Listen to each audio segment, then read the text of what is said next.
See us by the dawn of our ancestors' light still breathing through the cities we forged from the wind of our wills. Horace Mann School students were presented with the opportunity to recite Richard Blanco's poem, The U.S. of Us, as a part of the Learning Institution's partnership with Grab the Torch, otherwise known as GTT.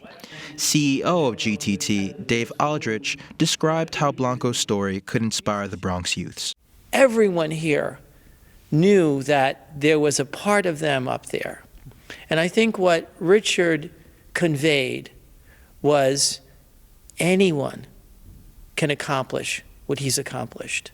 Richard Blanco, the inaugural poet for former President Barack Obama, wrote the poem The U.S. of Us to reflect the fear and alienation felt by Latinos in the wake of the tragic shootings in El Paso, Texas. Students from Horace Mann described the experience of meeting Blanco at their school assembly and hearing his storytelling. It was weird because he came to our first period class to talk to us, and it was just like a regular class, and he walked in and I was like, oh my gosh, like I read his book, like he's here, and he made us laugh. He showed us pictures with Beyonce, and then he read some of his poetry, and you could tell that he kind of connected with everyone in the room, even though not everyone had read his book previously. So that was cool. So our class actually performed one of his poems, The U.S. of Us, right before he came, and it was really incredible to see. Like he was in the audience, he was listening to us speak, and then we got to hear him read some of his poetry. And hearing him like actually perform them out loud, you really get to feel the emotion. America.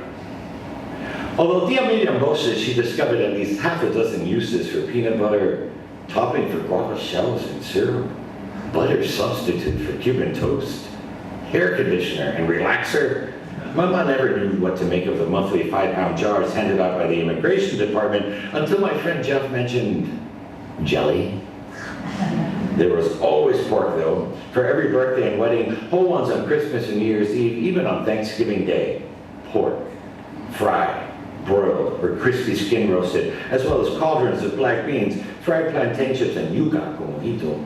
English teacher Rebecca Barr expressed her excitement for Richard Blanco's effect on her students. In all of my classes and all of my colleagues' classes, there was some time where they spent talking about the assembly, and kids were just really thrilled. Most of them had done a little bit of background reading, even if like my class had studied his whole book. Everybody had read a little bit. For me as a teacher and as a lover of poetry, that was especially thrilling just because kids got really into poetry.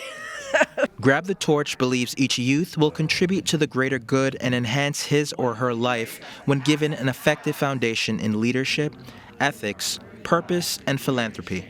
For more information about Grab the Torch, please visit their website at grabthetorch.org. Oh, say, then why the bombs of slurs still bursting in the toxic air against us? Why the rocket's red glare of your eyes aimed at us in this needless, perilous fight? Oh, say, let there be proof that Star-Spangled Banner still waits for us too. Let the land of the free count us in too. Let the home of the brave remain our home too. Reporting for BronxNet, Stephen Powell.